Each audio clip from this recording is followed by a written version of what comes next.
Assalamualaikum warahmatullahi wabarakatuh. Salam guru penggerak. Perkenalkan, nama saya Kosasi, calon guru penggerak angkatan 6 dari SDN Kalibaru 6, Kota Depok. Pada kesempatan kali ini, saya akan membahas tentang tugas modul 1.1.A.8 tentang koneksi antar materi, kesimpulan, dan refleksi pemikiran Ki Hajar Dewantara. Adapun tujuan pembelajaran pada kesempatan kali ini adalah peserta mampu membuat kesimpulan dan refleksi pengetahuan serta pengalaman baru dari pemikiran Ki Hajar Dewantara.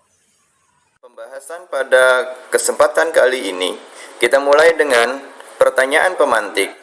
Yang pertama, apa yang Anda percaya tentang murid dan pembelajaran di kelas sebelum Anda mempelajari modul ini? Kedua, apakah kesimpulan Anda tentang pemikiran Ki Hajar Dewantara setelah mempelajari modul 1.1? Ketiga, apa yang berubah dari pemikiran atau perilaku Anda setelah mempelajari modul ini?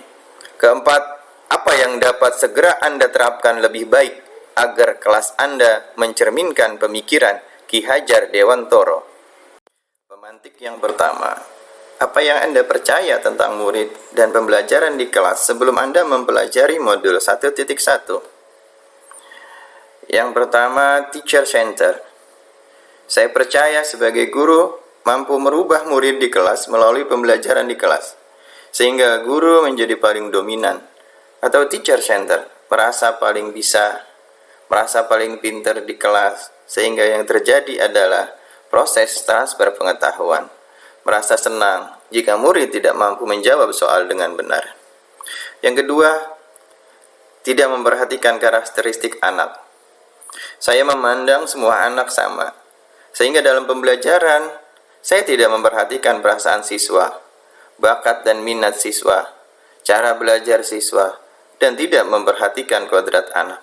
Saya percaya, setelah mengikuti kegiatan pembelajaran, mereka akan dapat menangkap materi dengan baik. Yang ketiga, selalu mengutamakan hasil akhir. Saya percaya siswa yang berhasil pada pelajaran saya adalah yang mempunyai nilai yang bagus.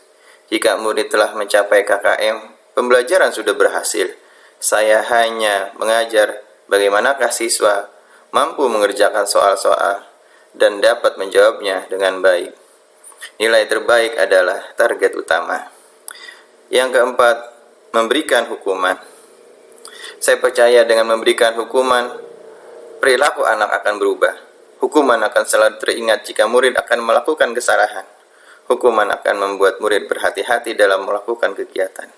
Hal ini akan membuat murid merasa tertekan.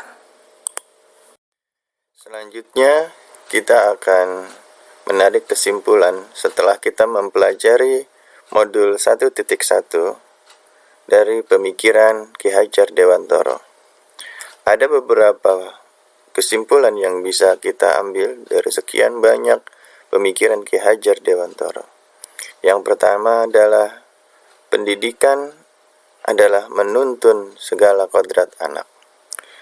Pendidikan itu hanya dapat menuntun tumbuh atau hidupnya kekuatan kodrat yang ada pada anak-anak. Kodrat anak itu sudah tertera di dalam diri anak. Agar anak dapat mencapai keselamatan dan kebahagiaan yang setinggi-tingginya, baik sebagai manusia maupun sebagai anggota masyarakat. Yang kedua adalah trilogi pendidikan. Semboyan trilogi pendidikan Ki Hajar Dewantara sangat terkenal. Ing ngarsa sung tulodo, ing madja mangun karso, tutwuri handayani. Di depan menjadi teladan, di tengah membangun semangat, di belakang memberikan dorongan. Yang selanjutnya dari pemikiran Ki Hajar Dewantara adalah pendidikan yang berpihak kepada anak. Ki Hajar Dewantara sangat menekankan pendidikan harus berpihak kepada anak. Memandang anak penuh dengan rasa hormat, selalu berorientasi kepada anak. Jadi apa tujuan pendidikan kita? Tujuan pendidikan kita adalah murid, dan murid. Selanjutnya, Ki Hajar Dewantara juga mengatakan bahwa anak bukanlah tabula rasa. Anak bukan kertas kosong yang bisa seenaknya ditulis, digambar sesuai keinginan orang dewasa. Anak lahir dengan kekuatan kodrat yang masih samar-samar. Tangan pendidiklah yang bisa menuntun, menebalkan garis-garis samar agar dapat memperbaiki lakunya yang baik dan menutupi lakunya yang buruk.